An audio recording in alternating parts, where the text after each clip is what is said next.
وقال تعالى في مقام آخر: قل لن يصيبنا إلا ما كتب الله لنا هو مولانا وعلى الله فليتوكل المؤمنون۔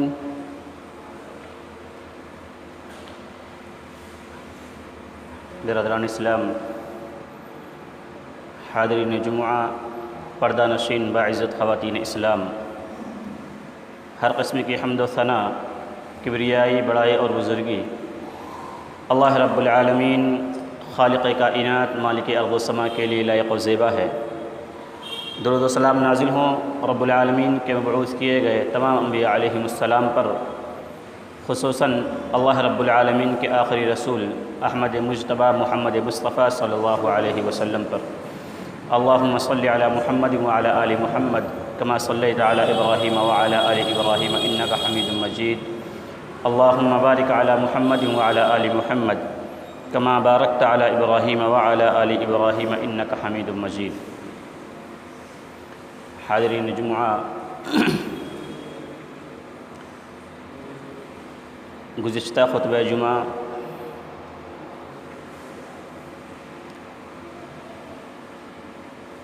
بدشگونی سے متعلق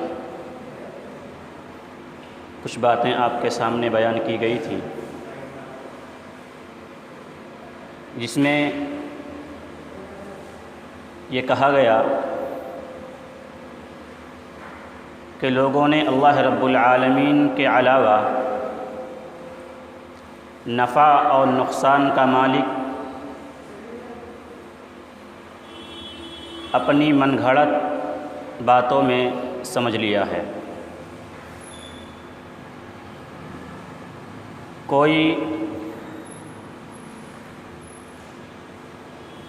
اپنی قسمت کسی خاص واقعے سے جوڑتا ہے کہ اگر یہ واقعہ اس کے ساتھ ہو گیا تو اس کی قسمت خراب ہو گئی، اس کی قسمت بگڑ گئی۔ بطور مثال پیش کی گئی کچھ باتیں آپ کے سامنے کہ اگر بلی نے راستہ کاٹ دیا تو آپ جس کام کو کرنے جا رہے ہیں آپ کا وہ کام نہیں ہوگا، یا چپل پلٹ جانے سے آپ کی قسمت پلٹ جاتی ہے، الٹی ہو جاتی ہے۔ رات میں ناخن کاٹنا، رات میں جھاڑو لگانا یا ناخن کاٹنے کے مختلف طریقے بتلانا، یعنی ان تمام چیزوں کو یہ کہہ کر نہیں کیا جاتا کہ اگر ہم نے کیا تو ہمارا حال خراب ہو جائے گا، ہماری قسمت خراب ہو جائے گی، یا اگر ہم نے جھاڑو لگا دی تو پھر ہماری روزی بھی اس کے ساتھ چلی جائے گی۔ یہ ساری کی ساری چیزیں بدشگونی میں شامل ہیں، اور اللہ کے نبی صلی اللہ علیہ وسلم نے بدشگونی کو شرک قرار دیا ہے کہ الطیرۃ شرک، کہ بدشگونی یہ شرک ہے۔ مزید آج کے خطبہ جمعہ میں آپ حضرات کے سامنے کچھ باتیں اور کہنا چاہوں گا۔ خطبہ مسنونہ کے بعد سورۃ التوبہ کی آیت نمبر 51 آپ حضرات کے سامنے تلاوت کی گئی۔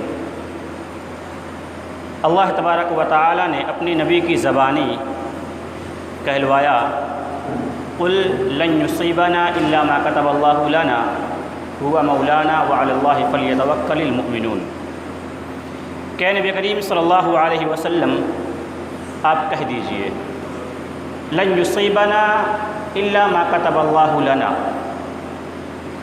کہ ہمیں کوئی چیز نہیں پہنچ سکتی، یعنی کسی بھی طرح کا کوئی فائدہ یا کوئی نقصان ہمارا نہیں ہو سکتا الا ما كتب الله لنا، مگر وہ جو اللہ نے ہمارے حق میں لکھ دیا ہو، یعنی جو ہمارے مقدر میں ہے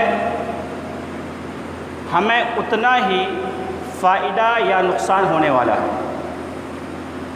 ہوا مولانا، وہ ہمارا کارساز ہے، وعلی اللہ فلیتوکل المؤمنون، اور مؤمنوں کو تو صرف اللہ رب العالمین پر ہی بھروسہ رکھنا چاہیے۔ معلوم ہوا کہ نفع اور نقصان انسان کو تبھی پہنچتا ہے جب اللہ تبارک و تعالیٰ چاہتا ہے، اور اتنا ہی پہنچتا ہے جتنا اللہ رب العالمین چاہتا ہے۔ اگر اللہ رب العالمین آپ کو فائدہ پہنچانا چاہے اور کوئی اس فائدے کو روک لے، ایسا ممکن نہیں۔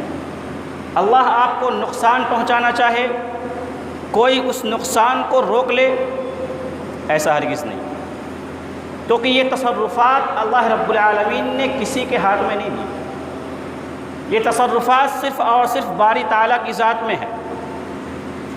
بلکہ سورۃ الزمر کی ایک آیت کریمہ میں اللہ تبارک و تعالیٰ نے نبی کریم صلی اللہ علیہ وسلم کو مخاطب کیا اور کہا، قل افرأیتم ما تدعون من دون اللہ، کہ اے نبی کریم صلی اللہ علیہ وسلم آپ ان سے معلوم کیجئے، پوچھئے، افرأیتم ما تدعون من دون اللہ، کہ تمہارا کیا خیال ہے کہ تم اللہ رب العالمین کو چھوڑ کر جنہیں پکارتے ہو، اگر اللہ رب العالمین مجھے کوئی نقصان پہنچانا چاہے، هل هن کاشفات ضرہ، تو کیا وہ اس نقصان کو مجھ سے ٹال سکتے ہیں، دور کر سکتے ہیں؟ یا اللہ رب العالمین مجھے کوئی بھلائی اور فائدہ پہنچانا چاہے تو کیا اس بھلائی اور فائدے کو کوئی روک سکتا ہے؟ اللہ تبارک و تعالیٰ نے اس آیت کریمہ میں یہ اعلان فرما دیا کہ اللہ رب العالمین کو چھوڑ کر اگر تم نے کسی کو معبود بنا لیا ہے تو تمہارا وہ من گھڑت معبود بھی اللہ تبارک و تعالیٰ کے متعین کردہ نفع اور نقصان کو ٹال نہیں سکتا۔ اللہ رب العالمین نے جو نفع اور نقصان تمہارے حق میں لکھ دیا ہے، جو تمہارے مقدر میں ہے، وہ تمہیں پہنچ کر ہونے والا ہے۔ قل حسبی اللہ علیہ یتوکل المتوکلون، اے نبی کریم صلی اللہ علیہ وسلم آپ کہہ دیجئے کہ میرا بھروسہ اللہ رب العالمین پر ہے، اللہ رب العالمین میرے لیے کافی ہے۔ قل حسبی اللہ، اللہ ہی میرے لیے کافی ہے۔ علیہ یتوکل المتوکلون، اور بھروسہ کرنے والوں کو اسی پر بھروسہ کرنا چاہیے۔ یعنی اگر ہمارا بھروسہ اللہ تبارک و تعالیٰ پر ہو جائے تو یہ جو اوہام و خیالات ہیں، جو باطل نظریات ہمارے ذہن و دماغ میں الٹتے پلٹتے رہتے ہیں، یہ بہت آسانی سے ختم ہو سکتے ہیں، رفع دفع ہو سکتے ہیں، لیکن ہم کوشش نہیں کرتے۔ آئیے چند ایسی باتیں جو مزید ہمارے معاشرے میں ملتی ہیں، میں ان کا آپ کے سامنے تذکرہ کروں۔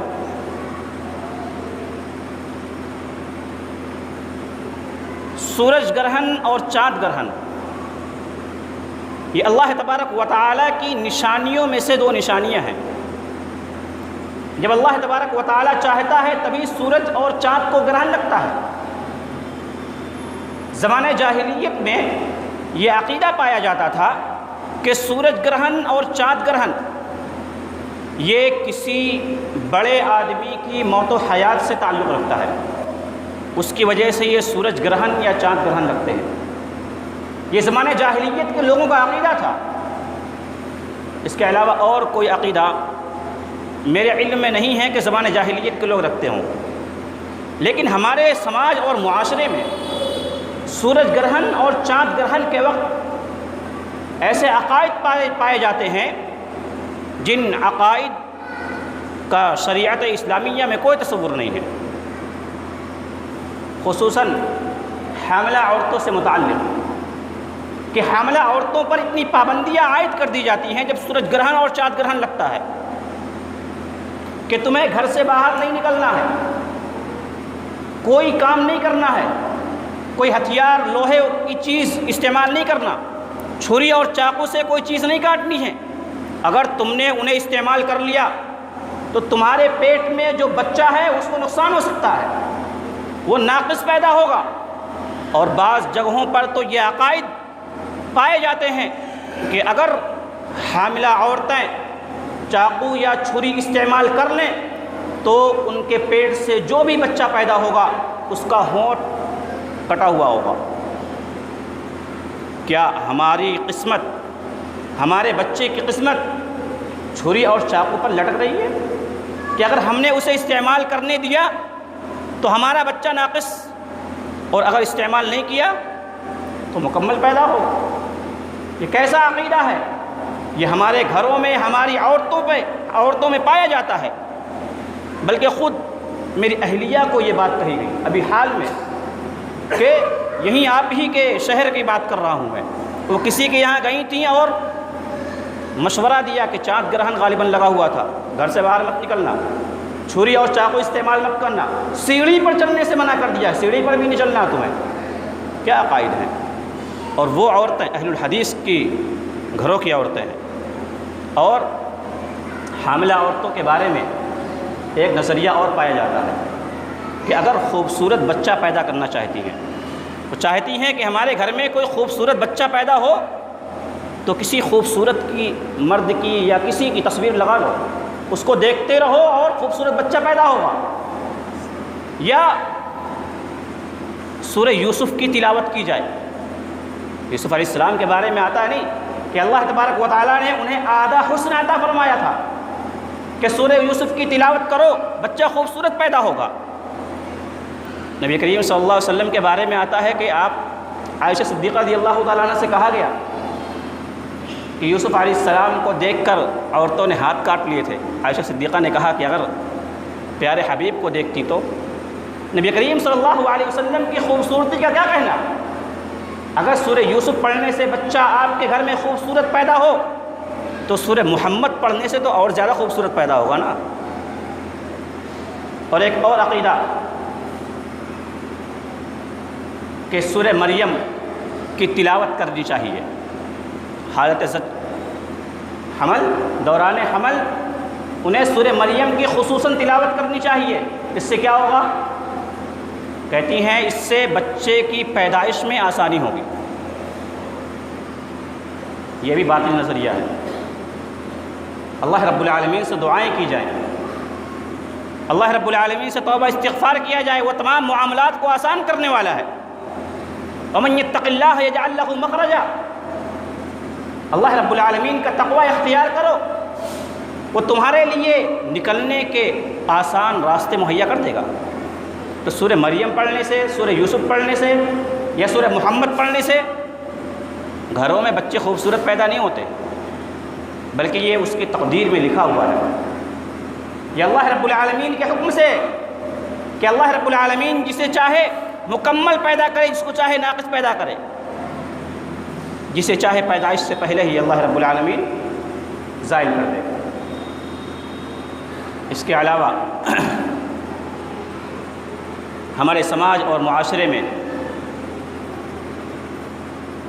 ایک عقیدہ یہ پایا جاتا ہے کہ وہ اپنے حسب پر، اپنے نسب پر فخر کرتے ہیں۔ ابھی ملکہ وکٹورین ملکہ کا انتقال ہوا حال میں، انگلینڈ کی جو ملکہ تھی اس کا بھی انتقال ہوا، تو لوگوں نے اس کے نسب کو محمد الرسول اللہ صلی اللہ علیہ وسلم تک پہنچانے کی کوشش کی، اور یہ کہا گیا کہ ملکہ وکٹوریہ نعوذ باللہ جنتی ہے، جبکہ اللہ کے نبی صلی اللہ علیہ وسلم کی حدیث ہے کہ دنیا میں کوئی بھی یہودی نصرانی، کوئی بھی یہودی یا عیسائی ہو، اگر اس تک میری بات پہنچے اور وہ مجھ پر ایمان نہ لائے تو وہ جنت میں داخل نہیں ہوگا۔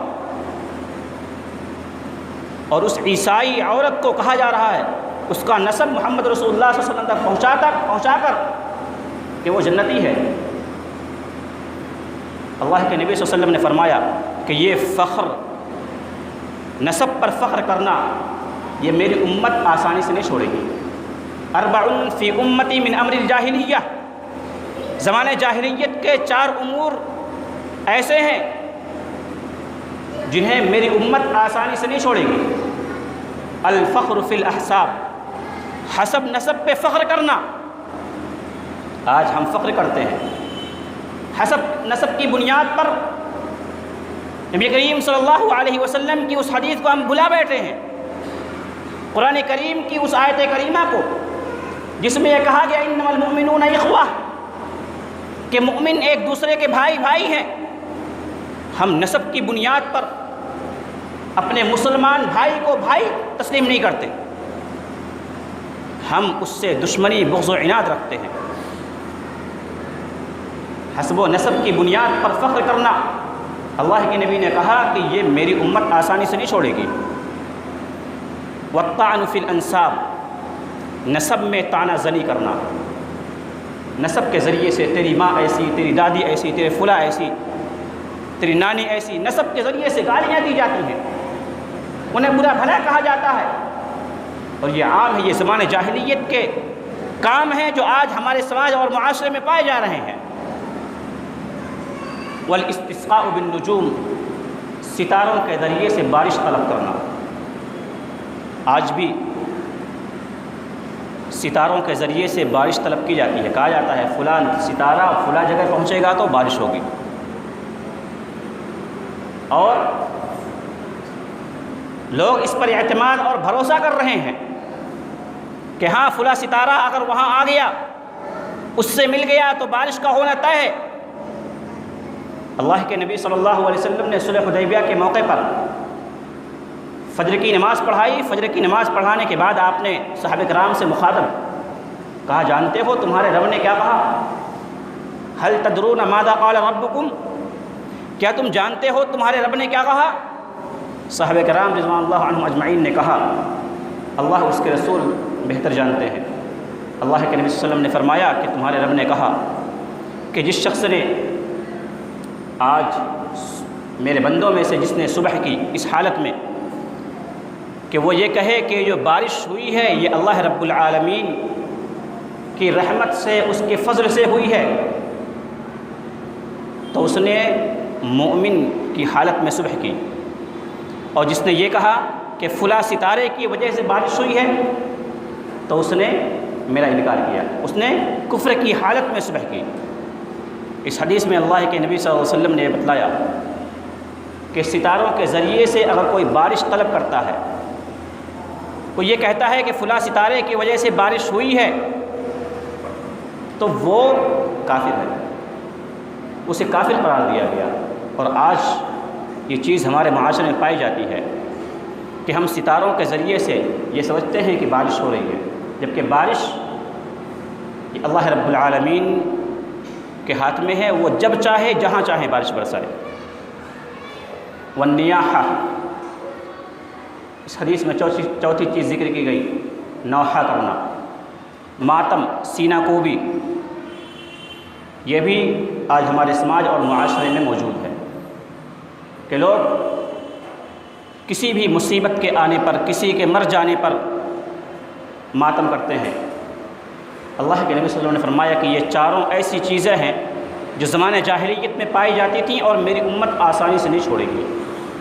زمانہ جاہلیت سے لے کر آج تک یہ چیز امت مسلمہ میں موجود ہے اور ان چاروں اعمال کو کرتے ہوئے چلی آ رہی ہے۔ سامعین اعظام، اللہ کے نبی صلی اللہ علیہ وسلم نے ہمیں بد فعلی سے، بدشگونی سے منع فرمایا، لیکن اچھا فعل لینے سے منع نہیں فرمایا۔ اچھا فعل لینے سے آپ نے منع نہیں فرمایا، بلکہ آپ صلی اللہ علیہ وسلم نے خود لیا بھی ہے۔ اچھا فعل اللہ کے نبی نے لیا بھی ہے۔ صلح حدیبیہ کے موقع پر سہیل بن عمرو رضی اللہ تعالیٰ عنہ، جو اس وقت کافر تھے، مسلمان نہیں تھے، قریش کی طرف سے نمائندہ بن کر آئے، تو اللہ کے نبی صلی اللہ علیہ وسلم نے کہا کہ سہیل بن عمرو جب ان کے پاس آیا تو آپ نے فرمایا کہ اب تمہارا معاملہ آسان ہو گیا، اب تمہارا معاملہ، یعنی ان کے نام سے، ان کا نام سہیل جس کے معنی آتے ہیں آسانی کے، تو آپ نے فرمایا کہ اب تمہارا معاملہ آسان ہو گیا۔ صحیح بخاری کی روایت ہے، صحیح بخاری کتاب الشروط، تو آپ 2732 نمبر کی حدیث دیکھ سکتے ہیں، وہاں پر آپ کو یہ روایت مل جائے گی کہ اللہ کے نبی نے سہیل بن عمرو سے نیک فال لیا، اچھا فال لیا۔ تو آپ اچھا فال ناموں کے ذریعے سے لے سکتے ہیں، ہاں برا فال لینے سے منع فرمایا کہ کوئی بھی شخص آئے، مثلا ناصر نام کا کوئی شخص ہمارے پاس آیا، ناصر کے معنی مدد کرنے والا، میرا کوئی کام ہے جو اٹکا ہوا ہے، نہیں ہو رہا، اب وہ آیا میرے پاس بیٹھا، باتیں کی، میں نے اس سے اچھا فال لیا، ناصر آ گیا مدد کرنے والا، اب میرا کام آسان ہو جائے گا، میں نے اچھا فال لیا۔ تو اچھا فال لے سکتے ہیں، جیسے اللہ کے نبی نے سہیل بن عمرو کے نام سے اچھا فال لیا، اور آپ نے اس بات کا ذکر بھی کیا ہے، صحیح بخاری، سنن ترمذی، سنن ابن ماجہ، سنن ابو داؤد اور مسند احمد کی روایت ہے کہ آپ نے فرمایا لا عدوى ولا طیرۃ، کہ کوئی بیماری متعدی نہیں ہے اور بدشگونی بھی نہیں، ويعجبني الفال، ہاں اچھے فال مجھے پسند ہیں۔ صحابہ کرام نے سوال کیا اچھے فال کیا ہیں؟ آپ نے فرمایا اچھی بات، اچھا کلمہ۔ آپ کسی کام کے لیے جا رہے ہیں، کسی نے آپ کہاں جا رہے ہو؟ فلاں کام کرنے جا رہا ہوں، جاؤ انشاءاللہ آپ کا کام ہو جائے گا۔ اب اس کے اس لفظ سے کہ آپ کا کام ہو جائے گا، اس لفظ سے ہم نے فال لے لیا کہ اس نے کہہ دیا اچھا میرا کام ہوگا، انشاءاللہ ہو جائے گا، تو اچھا فال لینے سے منع نہیں کیا گیا، لیکن اس کا نگیٹو، اس سے بدفالی لینا، اس سے شریعت اسلامیہ نے منع فرمایا۔ صحیح بخاری وغیرہ کی روایت عبداللہ بن عمر رضی اللہ تعالی عنہ اس حدیث کے راوی ہیں، وہ کہتے ہیں کہ اللہ کے نبی صلی اللہ علیہ وسلم نے ارشاد فرمایا کہ انما الشوم فی ثلاث، کہ بدشگونی 3 چیزوں میں ہے۔ زمانے جاہلیت کے لوگ 3 چیزوں میں بطور خاص انہیں منحوس تصور کرتے تھے۔ آپ نے فرمایا کہ انما الشوم فی ثلاث، کہ انہیں 3 چیزوں میں بدشگونی ہے، المرأہ عورت، والدار گھر، والدابہ اور سواری۔ ان تینوں چیزوں کا آپ نے ذکر کیا اور کہا کہ ان 3 چیزوں میں نحوست ہے، لیکن کس طرح سے کہ اگر بدشگونی، اگر نحوست ہوتی تو انہی 3 چیزوں میں ہوتی، اگر نحوست ہوتی تو انہی 3 چیزوں میں، عورت، گھر اور سواری میں، یعنی اگر ان 3 چیزوں میں نحوست نہیں ہے تو پھر کسی اور چیز میں نہیں، اور اگر انہی 3 چیزوں میں نحوست ہے تو کس طرح سے اہل علم نے اس کی وضاحت کی ہے کہ بیوی میں، عورت میں نحوست ہونے کا مطلب یہ ہے کہ اس کا بدخلق ہونا، بد کردار ہونا، ایسا نہیں کہ وہ اس کی وجہ سے ہمارے گھر میں تباہی اور مصیبتیں پریشانیاں، نہیں، اس کا بد کردار ہونا، بدخلق ہونا، یہ نحوست ہے۔ وہ دیکھ بھال نہیں کرتی، اپنے شوہر کا خیال نہیں رکھتی، اس کے بچوں کا، اس کے گھر کا دھیان نہیں رکھتی، تو اس ناحیے سے اس میں نحوست ہے، وہ منحوس ہے۔ اور گھر میں کہ گھر کا جو پڑوسی ہوتا ہے اس کا بد کردار ہونا، بد اخلاق ہونا، اس سے پریشان ہے، یا گھر کا تنگ ہونا، یعنی گھر چھوٹا ہے، رہنے میں دشواری ہو رہی ہے، تو اس ناحیے سے، اس بنا پر وہ منحوس ہے، ورنہ منحوس نہیں ہے۔ اور تیسرا سواری، سواری میں کس ناحیے سے کہ آپ کے پاس سواری ہے، بعض روایات میں گھوڑے کا ذکر ہے کہ اس سے کوئی اچھا کام نہ کیا جائے۔ آپ کے پاس سواری ہے، گھوڑا ہے، گاڑی وغیرہ ہے، جہاد، اللہ کی راہ میں جہاد کرنے کے لیے مسلمان نکل رہے ہیں، آپ جہاد کو نہیں جا رہے اس گاڑی کو لے کے، اس سواری کو لے کے، تو اس لیے اس میں نحوست ہے۔ تو ان 3 چیزوں کو انہی وجوہات کی بنیاد پر منحوس کہا گیا ہے، ورنہ در حقیقت ان میں بھی نحوست نہیں ہے۔ لیکن ہمارے معاشرے کا عالم یہ ہے کہ ہم، لڑکے کی شادی ہوئی، بہو گھر میں آئی، کوئی معاملہ خراب ہو گیا، جب سے یہ گھر میں آئی ہے نا تب سے سارے کام بگڑے ہوئے. میرا کاروبار بہت اچھا چل رہا تھا, آسمان کو چھو رہا تھا, لیکن جب سے یہ عورت, یہ بہو میرے گھر میں آئی ہے, میرے گھر کا سارا نظام درہم برہم ہو گیا. تجارت و کاروبار خراب ہو گئے. ہم اس سے بدشگونی لے رہے ہیں, عورت سے. اور یہ اچھے اچھے لوگوں کو کہتے ہوئے سنا گیا ہے, اور گھر کے تعلق سے بھی لیا جاتا ہے کہ ہم فلاں گھر میں پہلے تھے, وہ صحیح رہ رہا, اس گلی میں رہ رہے تھے, اس گھر میں صحیح تھے, کوئی پریشانی نہیں, کوئی مصیبت نہیں, کاروبار بھی صحیح چل رہا تھا. لیکن جب سے گھر بدلا ہے نا, گھر یا جب سے کرائے پہ دیا ہے, ہمارے ساتھ یہ معاملات پیش آ رہے ہیں. یا بطور خاص اگر مدرسے کی زمین لے لی گئی ہو, مدرسہ اپنی زمین بیچ رہا تھا, کسی نے لے لی, اب اس پہ اگر مصیبتیں پریشانیاں آ رہی ہیں, مدرسے کی زمین تھی نا, اس بنیاد پر تمہیں پریشانیاں آ رہی ہیں, یہ کراؤ یہ کراؤ. مدرسے کی زمین جہاں پہ قال اللہ قال الرسول, قرآن و حدیث قدر سے دیا جاتا ہو, کیا وہاں پر غور کرنے کی بات ہے؟ کہتے ہیں مسجد میں مت جانا, فلاں جگہ مت نکلنا, بطور خاص مساجد اور مدارس کے تعلق سے کہا جاتا ہے تو وہاں مت جانا, بھوت پریت رہتے ہیں. بھئی جہاں قرآن اور حدیث کا درس دیا جاتا ہو وہاں بھوت پریت رہے گا. آپ کے گھر میں کبھی قرآن کھول کر نہیں دیکھا جاتا, آپ کے گھر میں بھوت پریت نہیں, لیکن مسجد میں جہاں دن و رات 5 وقتہ نمازیں ادا کی جاتی ہوں, جہاں قرآن مجید کی تلاوت کی جاتی ہو, جہاں احادیث رسول پڑھا جاتا ہو, وہاں پر کہتے ہیں کہ وہاں بھوت ہے. وہ مسجد میں گیا تھا, رات کے وقت گیا تھا, اس لیے اس پہ اثر آ گیا. کیا معاملہ, یہ بدشگونی لی جا رہی ہے. آپ نے مساجد کو منحوس سمجھ لیا. اور گھوڑے سے متعلق, سواری سے متعلق بھی ہمارے سماج میں یہ بات کہی جاتی ہے کہ جب سے گاڑی بدلی ہے, پہلے وہ گاڑی چلا رہے تھے, کہیں بھی جاتی, کبھی پکڑی نہیں جاتی, لیکن جب سے گاڑی بدلی ہے, یا ڈرائیور جب سے بدلا ہے نا, کہیں بھی جاتی ہے, کسی بھی ناکے میں پکڑ لی جاتی ہے, پولیس والے پکڑ لیتے ہیں. مطلب ان چیزوں میں اس طرح سے نحوست, انہیں منحوس سمجھ لیا گیا ہے, جبکہ در حقیقت منحوس کوئی چیز نہیں ہے.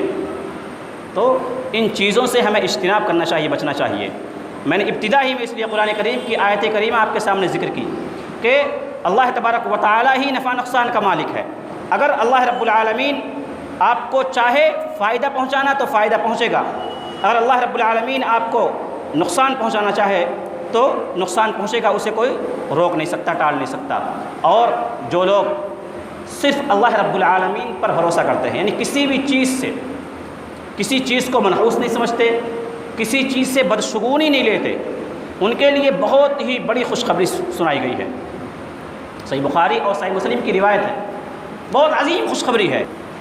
اگر آپ اللہ کے یہاں بروز قیامت حساب و کتاب سے بچنا چاہتے ہیں, یہ چاہتے ہیں, اور اللہ رب العالمین میرا حساب و کتاب نہ لے, تو آپ 3 کام کریں. اگر آپ نے 3 کام کر لیے تو آپ بغیر حساب و کتاب کے جنت میں داخل کر دیے جائیں گے. آپ کسی سے دم نہ کروائیں, نہ کسی سے دم نہ کروائیں. دم کیا جاتا نہیں, دعا پڑھی جاتی ہے, کچھ بھی. اللہ کے نبی نے منع فرمایا, جو دم نہیں کرواتے, دم نہیں کرتے, اگر آپ کو دم کرنا ہے تو خود کریں. اور وہ اللہ رب العالمین پر بھروسہ رکھتے ہیں, کسی بھی چیز سے بدشگونی نہیں لیتے. لا یسترقون ولا یتطیرون وعلی ربہم یتوکلون. نہ وہ دم کرواتے ہیں نہ بدشگونی لیتے ہیں, وہ صرف اللہ رب العالمین پر توکل اور بھروسہ کرتے ہیں. آپ یہ 3 اعمال اختیار کر لیں, بہت آسان ہے. آپ دم نہ کروائیں, آپ کو کوئی بیماری لاحق ہوئی, کوئی معاملہ, کوئی بھی مسئلہ ہے, آپ خود سے دعا کریں, آپ خود سے دعا کریں, انشاءاللہ آپ کی بیماری میں افاقہ ہوگا, آپ ٹھیک ہوں گے. اور کسی بھی چیز کو منحوس نہ سمجھے, بدشگونی نہ لیں, اور صرف اللہ رب العالمین کی ذات پر بھروسہ کریں. اللہ کے نبی صلی اللہ علیہ وسلم نے یہ حدیث ذکر کی اور کہا کہ 70,000 لوگ میری امت میں ایسے ہوں گے جو بغیر حساب و کتاب میں کہ جنت میں جائیں گے. صحابہ کرام نے کہا کون لوگ ہوں گے؟ اللہ کے نبی نے ان تینوں باتوں کو بیان کیا, کہا یہ لوگ ہوں گے جو دم کرواتے ہیں, نہ بدشگونی لیتے ہیں اور صرف اللہ رب العالمین پر توکل اور بھروسہ کرتے ہیں۔ برادران اسلام، عکاشہ ابن محسن رضی اللہ تعالی عنہ اس محفل میں موجود تھے۔ انہوں نے کہا، اللہ کے نبی صلی اللہ علیہ وسلم میرے لیے دعا کر دیجئے کہ اللہ مجھے ان لوگوں میں شامل فرمائے۔ آپ نے کہا کہ ہاں، آپ ان لوگوں میں شامل ہو۔ یعنی عکاشہ ابن محسن رضی اللہ تعالی عنہ وہ صحابی رسول ہیں جنہیں اللہ کے نبی صلی اللہ علیہ وسلم نے اس دنیا میں بشارت اور خوشخبری سنا دی کہ تم ایسے ہو کہ قیامت کے دن اللہ رب العالمین تمہارا حساب و کتاب نہیں لے گا، بغیر حساب و کتاب کے تم جنت میں داخل ہوگے۔ ایک صحابی رسول اور تھے، انہوں نے کہا، کھڑے ہوئے کہا، اللہ کے نبی میرے لیے بھی دعا کریں۔ آپ نے کہا، عکاشہ نے سبقت حاصل کر لی۔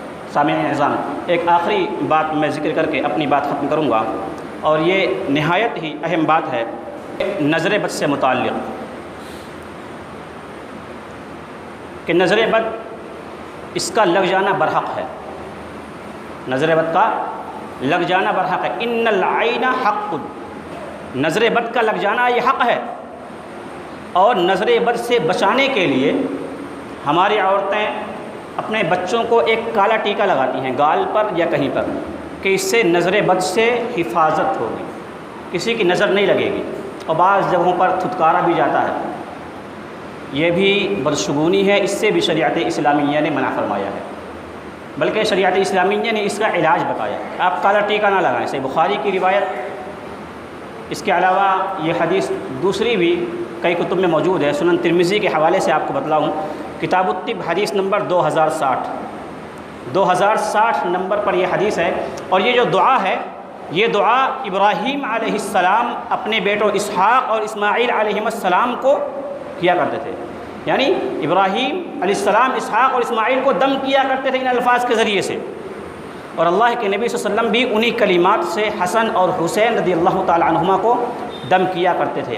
اعیدکما بکلمات اللہ التامہ من کل شیطان وہامہ ومن کل عین لامہ۔ بہت ہی مختصر دعا ہے، سنن ترمذی کی حدیث نمبر 2060 ہے۔ آپ اس دعا کو یاد کریں، اپنے بچوں کو دم کریں، اور خود بھی اگر آپ دم کرنا چاہتے ہیں تو اعوذ کی جگہ اعوذ پڑھیں، جیسے قل اعوذ برب الفلق ہے تو اعوذ بکلمات اللہ التامہ من کل شیطان وہامہ ومن کل عین لامہ، یہ دعا یاد کریں، خود بھی دم کریں، اپنے بچوں کو دم کروائیں۔ اللہ رب العالمین سے دعا ہے کہ اللہ تبارک و تعالی ہم تمام مسلمانوں کو بدشگونی لینے سے بچائے۔ العالمین، جب تک تو ہمیں دنیا میں زندہ رکھ، ایمان اسلام پر زندہ رکھ، جب ہمارا خاتمہ ہو ایمان بالخیر ہو، آمین۔